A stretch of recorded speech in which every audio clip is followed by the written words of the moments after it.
video, I will talk about FIR, that is there in section 154 of the CRPC, chapter 12.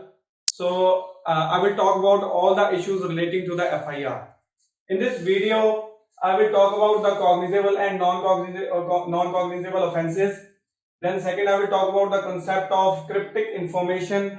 And third, I will talk about section 154, the clauses of section 154. And then I will talk about the remedies in case the police officer refuses to lodge the FIR.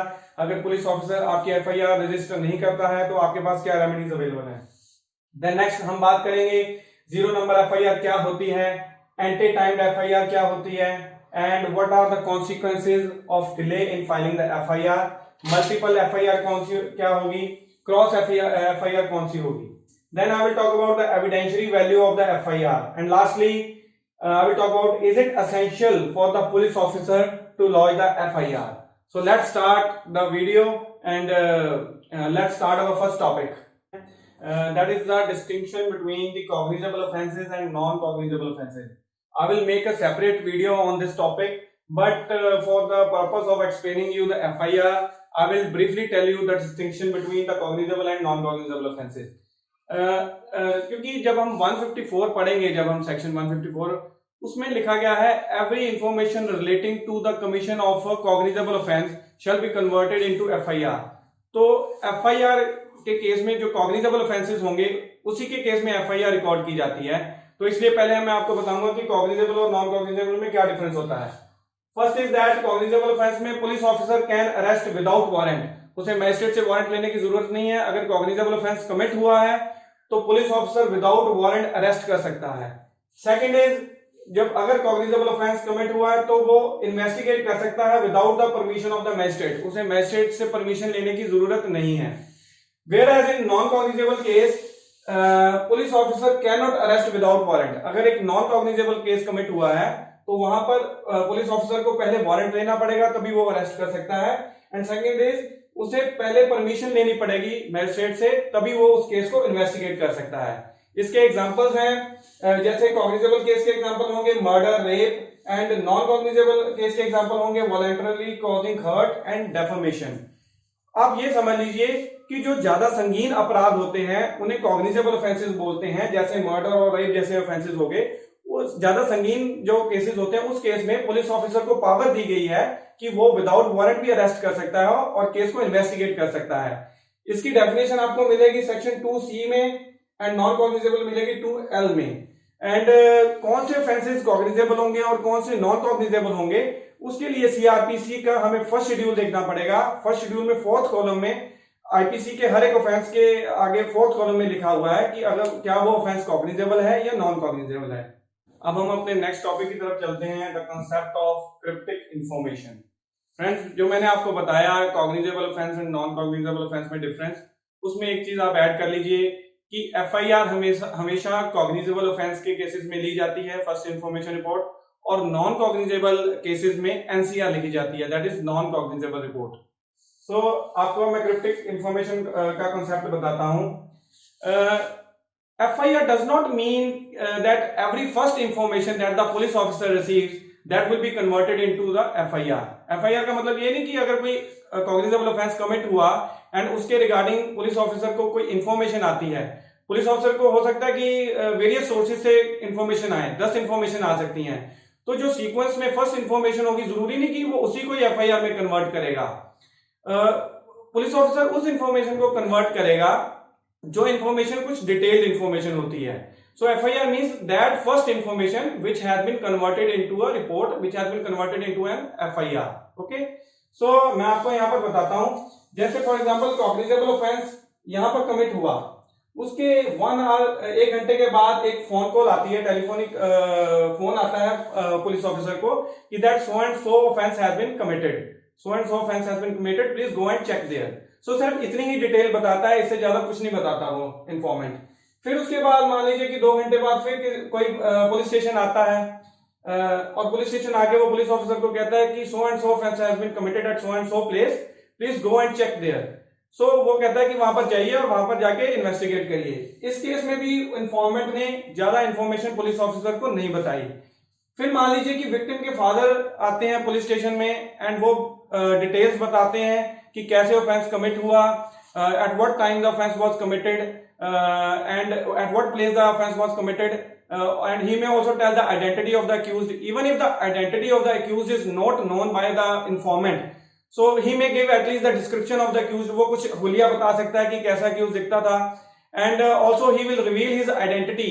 Informant अपनी identity reveal करेगा. And the most important thing is that the informant is willing to participate in the further proceedings. वो further proceedings में participate करने के लिए तैयार है. तो जो पुलिस ऑफिसर होगा, जरूरी नहीं कि जो सीक्वेंस में फर्स्ट इंफॉर्मेशन उसे मिली है उसी को एफआईआर में कन्वर्ट कर दे. वो उस इंफॉर्मेशन को कन्वर्ट करेगा जो इंफॉर्मेशन कुछ डिटेल्ड इंफॉर्मेशन होगी, जो ऑफेंस के बारे में कुछ डिटेल्स बताएगी, एंड जिसमें इंफॉर्मेंट अपनी आइडेंटिटी रिवील करेगा. And most important thing, the informant is willing to participate in the further proceedings.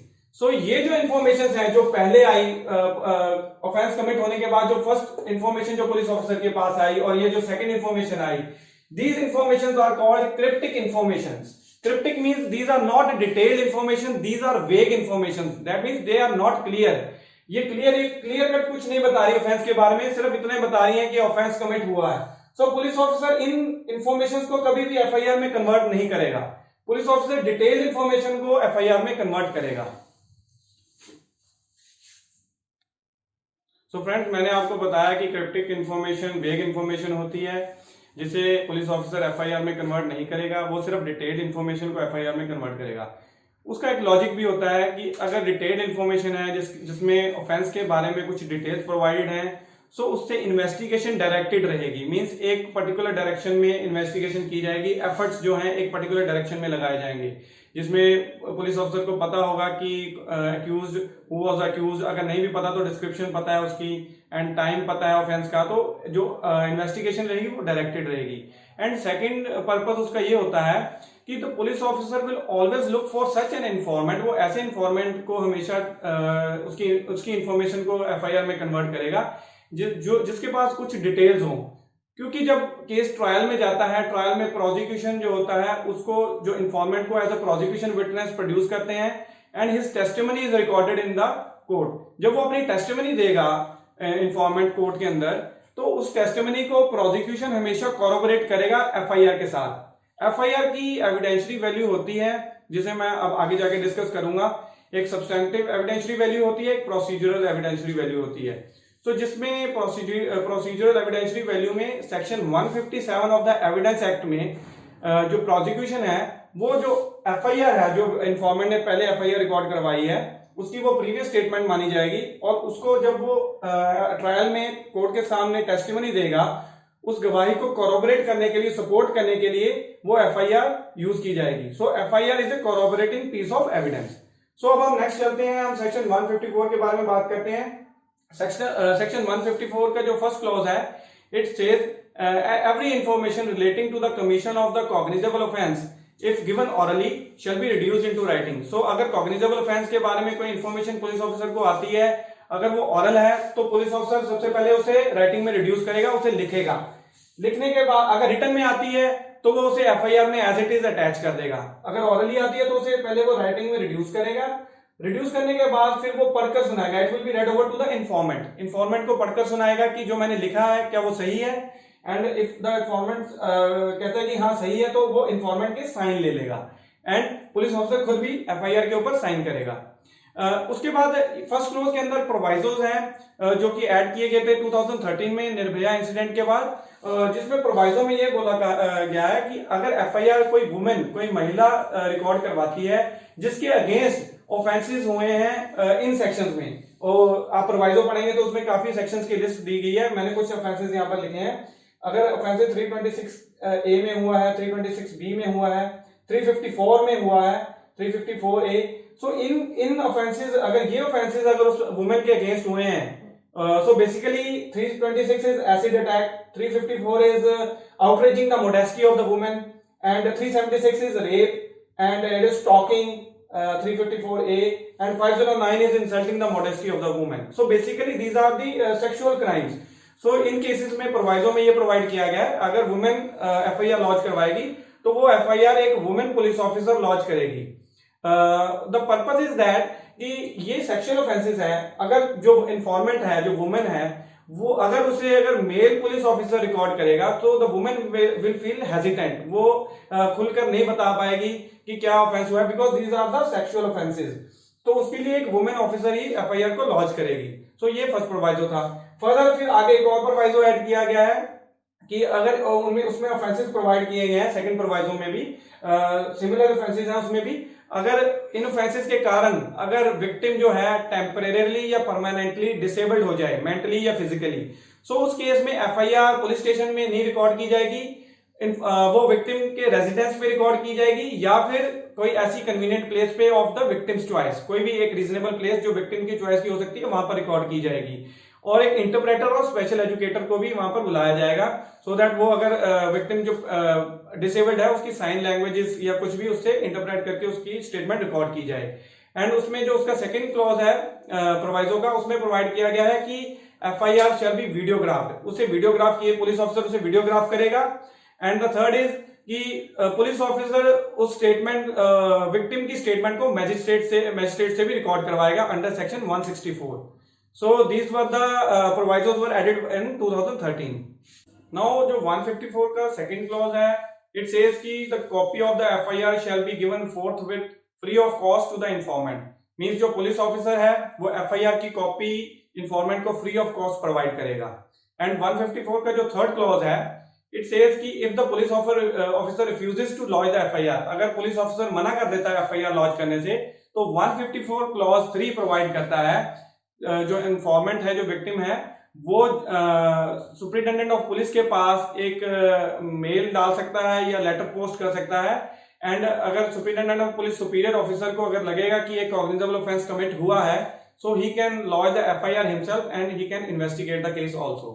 So our next topic will be what are the remedies available to the person if the police officer refuses to launch the FIR। अगर police officer FIR launch करने से refuse करता है, इनकार करता है, तो क्या रेमेडीज अवेलेबल हैं। So I will tell you the remedies. सबसे पहले मैंने आपको बताया 154 क्लॉज 3 में ही उन्होंने एक रेमेडी प्रोवाइड की है कि अगर पुलिस ऑफिसर FIR लॉन्च नहीं करता तो आप सुपीरियर पुलिस ऑफिसर को मेल कर सकते हैं या पोस्ट कर सकते हैं लेटर, जिसपे वो एक्शन ले सकता है। अगर उस पे भी अगर कोई एक्शन ना हो, देन आप 156 क्लॉज 3 में मैजिस्ट्रेट के पास एप्लीकेशन डाल सकते हैं, and the magistrate will order the police officer to launch the FIR and investigate the case. तो इसमें आप मैजिस्ट्रेट के पास एप्लीकेशन लगा सकते हैं, मैजिस्ट्रेट पुलिस ऑफिसर को ऑर्डर करेगा कि आप FIR लॉन्च करें एंड इन्वेस्टिगेट करें। अगर इसमें भी अगर कोई एक्शन नहीं लिया जाता तो आप डायरेक्टली सेक्शन 200 में कंप्लेंट फाइल कर सकते हैं मैजिस्ट्रेट के पास, read with section 190 clause 1 sub clause 8। सो इसमें आप कंप्लेंट डालेंगे तो मैजिस्ट्रेट उसमें कॉग्निजेंस लेके कंप्लेंट प्रोसीडिंग्स कर सकते हैं, एंड अगर केस जेन्युइन होगा तो ट्रायल में जा सकता है केस। देन नेक्स्ट इज आप 482 में हाई कोर्ट में जा सकते हैं। High court will direct the police officer to file the FIR and investigate the case. But you please keep in mind कि आप सीधा हाई कोर्ट नहीं जा सकते 482 में। First of all you have to exhaust these remedies. पहले आप ये रेमेडीज जो है इसको एग्जॉस्ट कर लेंगे, अगर इनमें कोई एक्शन नहीं होता तो आप 482 में हाई कोर्ट में जा सकते हैं।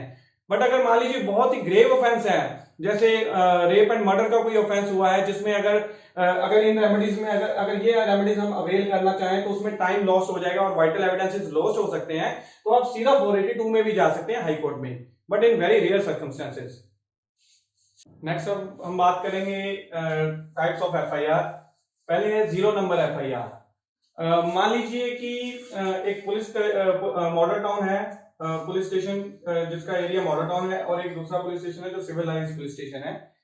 अगर फॉर एग्जांपल की ऑफेंस इसकी जुरिसडिक्शन में हुआ है, बट अगर आप पहुंच गए मॉडल टाउन पुलिस स्टेशन में, so after the Lalita Kumari judgment the police officer is duty bound to launch the FIR even if the offence is not committed in his jurisdiction. तो वो ड्यूटी बाउंड है FIR launch करने के लिए, but उस case में वो FIR लॉन्च करेगा बट उसे नंबरिंग नहीं करेगा, उसे 0 नंबर देगा। So that is called 0 number FIR because offence उसकी जुरिसडिक्शन में नहीं हुआ है।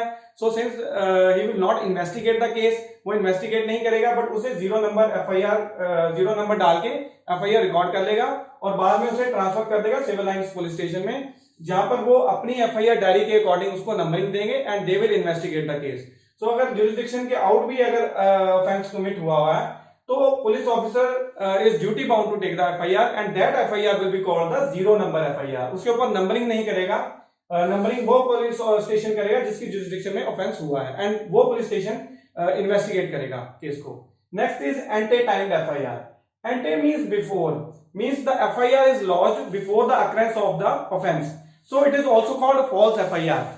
मान लीजिए कि एफआईआर लॉन्च हुई 2 PM पे एंड क्राइम कमिट होता है 3 PM पे, तो एफआईआर 2 बजे लॉन्च हो गई एंड ऑफेंस कमिट हुआ 3 PM पे, so it is also called a false FIR because in this the offence is fabricated. एक झूठा केस होता है, ऑफेंस फैब्रिकेट किया होता है, in which the accused is falsely implicated, उससे फंसाया गया होता है, so it is called anti timed FIR. It can be questioned by the high court under section 482। Now next is FIR a privileged document? So FIR is not a privileged document, it is a public document. आप copy ले सकते हैं FIR की जाके police station से, so it is a public document. The next is consequence of delay in filing the FIR. Whenever the offence is committed, so the FIR should be lodged at the earliest point of time after the commission of the offence. मान लीजिए कि आपने FIR launch करवाई after the commission of the offence, मान लीजिए 2 दिन बाद 10 दिन बाद आपने एफआईआर लॉन्च करवाई, so what will be the consequence? Will it affect the merits of the case? क्या उसको उसके केस के मेरिट्स को अफेक्ट कर सकता है डिले?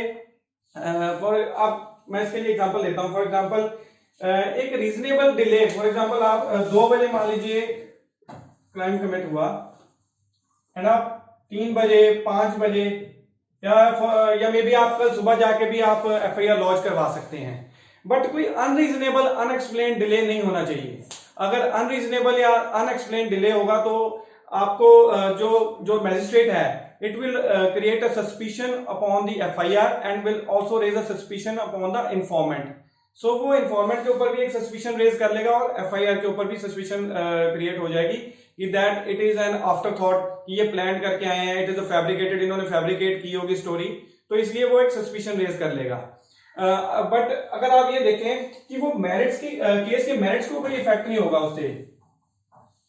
अगर उस केस में जो इन्वेस्टिगेशन होगी और जो एविडेंसेस आएंगे, अगर वो एविडेंसेस एडमिसिबल हैं एंड रिलायबल हैं, सो उन एविडेंसेस के ऊपर कोई इफेक्ट नहीं होगा।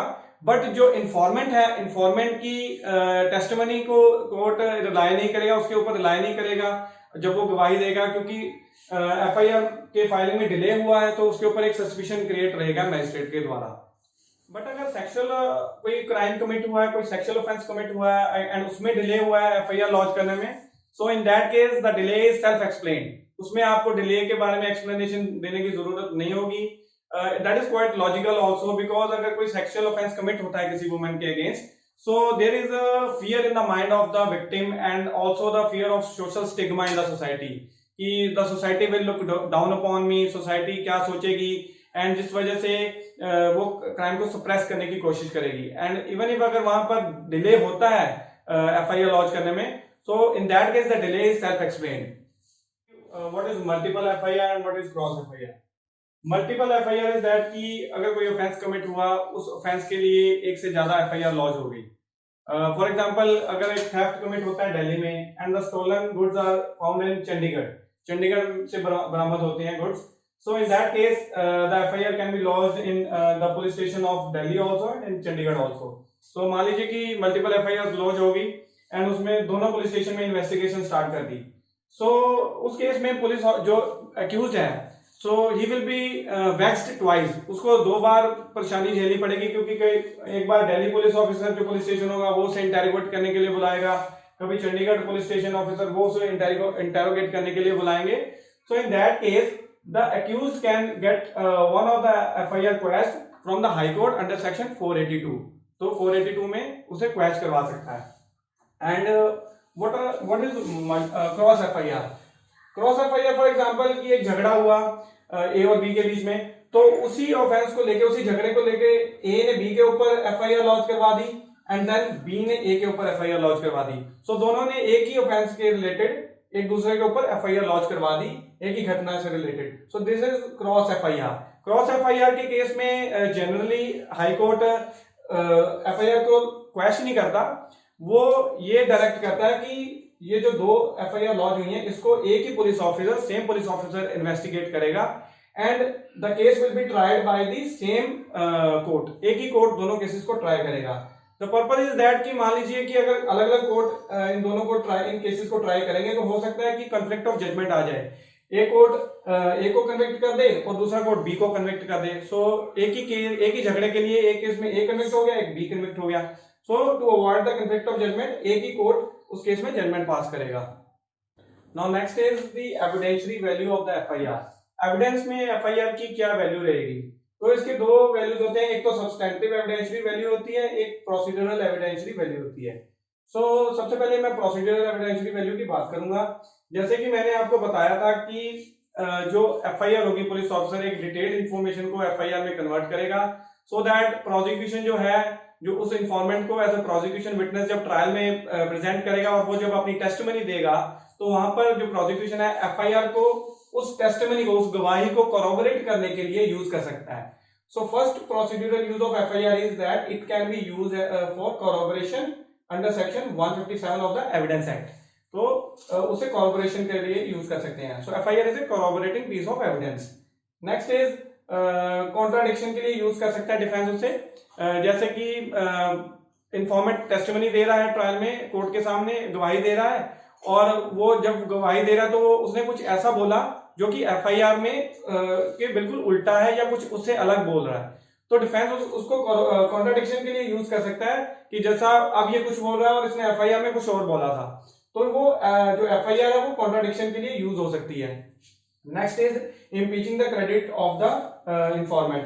तो जब वो उसे कॉन्ट्राडिक्ट करेगा तो उसका क्रेडिट भी इम्पीच कर देगा, उसकी विश्वसनीयता को भी इम्पैक्ट होगा कि जैसा इसके ऊपर आप विश्वास मत कीजिए कि इसने पहले कुछ और बोला था, उसे कॉन्ट्राडिक्ट करेगा, उसके बाद उसका क्रेडिट भी इम्पीच कर सकता है under section 155 clause 3 of the evidence act. Then next is refreshing the memory. अब मान लीजिए इंफॉर्मेंट है, उसने एफआईआर लिखवाई, जब ट्रायल आया 2-3 साल बाद जब उसने टेस्टिमनी देने की बारी आई उसकी, तो उसे वो घटना याद नहीं है अच्छे से, तो एफआईआर तक रिफ्रेशिंग द मेमोरी के लिए भी यूज कर सकते हैं। वो बोल सकता है कि मुझे एफआईआर की कॉपी दे दीजिए, मैं अपनी मेमोरी रिफ्रेश करना चाहता हूं, तो that can be under section 159। So what is the substantive evidentiary value? Substantive means it can be directly a relevant fact under any of these sections, section 6 till section 55 of the Indian Evidence Act. For example वो section 6 में एक same transaction में fall कर सकता है जो FIR है, या फिर section 21 that talks about admission में फॉल कर सकता है। Section 27 talks about the discovery statement, हो सकता है कि एफआईआर में कोई डिस्कवरी स्टेटमेंट दी गई हो तो वो यूज हो सकती है FIR. 32 talks about dying declaration, तो हो सकता है कि एफआईआर एक डाइंग डिक्लेरेशन के फॉर्म में हो तो वो अंडर सेक्शन 32 यूज हो सकती है। मैं आपको एडमिशन का एग्जांपल देता हूं। फॉर एग्जांपल एक्स ने अपनी एफआईआर में कहा कि मैंने देखा कि वाई ने जेड का मर्डर किया है और मैं वहां पर प्रेजेंट था। बट जब इन्वेस्टिगेशन हुई, इन्वेस्टिगेशन के बाद जब एविडेंसेस आए तो एफआईआर में तो उसने बोला कि मैं वहां पर प्रेजेंट था और एक्स ने वाई ने जेड का मर्डर किया है। तो जब इन्वेस्टिगेशन के बाद एविडेंसेस आए और एविडेंसेस एक्स के ही खिलाफ पाए गए, एविडेंसेस ये सजेस्ट कर रहे थे कि एक्स ने मर्डर किया है, सो जो ये एफआईआर है एज एन एडमिशन यूज होगी, क्योंकि इसमें एक्स ने एडमिट तो किया है ना कि मैं वहां पर प्रेजेंट था, उसकी स्टेटमेंट है कि मैं वहां पर प्रेजेंट था। So as an admission under section 21 FIR use हो सकती है। Now next topic, so is it essential for the police officer to launch the FIR? क्या पुलिस ऑफिसर के लिए अनिवार्य है कि वो उसे एफआईआर लॉन्च करनी पड़ेगी? तो इसमें मैं state of Haryana versus Bhajanlal case law and एक Lalita Kumari versus state of UP case law हम डिस्कस करेंगे। सबसे पहले आप ये समझिए कि जब भी आप एफआईआर लॉन्च करवाने जाते हैं तो जनरली पुलिस ऑफिसर जो होते हैं they are reluctant in launching the FIR. उनका ये लॉजिक होता है, सबसे पहले तो वो इसलिए एफआईआर लॉन्च नहीं करते, they want to show less crime rate in their area। अगर आप किसी भी पुलिस स्टेशन में अगर जाएंगे तो वो एसएचओ जो होगा अपने एरिया में क्राइम रेट लेस शो करने के लिए कम से कम एफआईआर लॉन्च करने की कोशिश करेगा। एंड सेकंड इज दैट जो ये पुलिस ऑफिसर्स होते हैं ना, they have a tilt of mind कि that the FIR is a false FIR. उनके माइंड में ये होता है कि ये जो एफआईआर ये झूठी एफआईआर है। सो हम ये पढ़ेंगे कि क्या ये अनिवार्य होगा पुलिस ऑफिसर के लिए कि उसे एफआईआर लॉन्च करनी ही पड़ेगी। So after the Lalita Kumari judgment, Lalita Kumari versus State of UP 2013 Supreme Court, it was a 5 judges bench. It was held that the police officer is duty bound to lodge the FIR. So Haryana state of Haryana versus Bhajanlal में भी यही कहा गया था कि the police officer is duty bound and it is compulsory for him to lodge the FIR without the examination of the genuineness of the information. And उसमें ये remedies बताई गई थी अगर पुलिस ऑफिसर FIR लॉन्च नहीं करता तो उसमें क्या रेमेडीज अवेलेबल है, जो कि हम डिस्कस कर चुके हैं. एंड ललिता कुमारी जजमेंट में भी कोर्ट ने ये कहा था कि FIR is the first step for taking the process of justice to the victim. ये एक फर्स्ट स्टेप है to set the criminal justice system into motion and it promotes the rule of law and it prevents the state of lawlessness. अगर जो police officer है FIR launch नहीं करेंगे तो उससे लॉलेसनेस क्रिएट होगी सोसाइटी में और जो सोसाइटी का फेथ है क्रिमिनल जस्टिस के ऊपर से खत्म हो जाएगा. अगर FIR लॉन्च नहीं होगी तो द क्रिमिनल्स हैं उनको एनकरेजमेंट मिलेगी और जिससे कि लॉलेसनेस की सिचुएशन क्रिएट होगी. And second is that the genuineness of the information is a post FIR situation, कि इंफॉर्मेशन जेन्युइन है या फॉल्स है, ये पोस्ट FIR की सिचुएशन है. FIR लॉन्च करने के बाद पुलिस ऑफिसर प्रिलिमिनरी इन्वेस्टिगेशन करके ये देख सकता है कि जो इन्फॉर्मेशन मेरे पास आई है वो जेन्युइन है या फॉल्स इन्फॉर्मेशन है. And the police officer is always free to refuse to investigate. वो पुलिस ऑफिसर के पास पावर है कि वो इन्वेस्टिगेट ना करे केस को अगर वो इन्फॉर्मेशन फॉल्स है. So these were the topics that I need to discuss with you in FIR. If you find the video to be useful, so please like my video and subscribe my channel, and thanks for watching.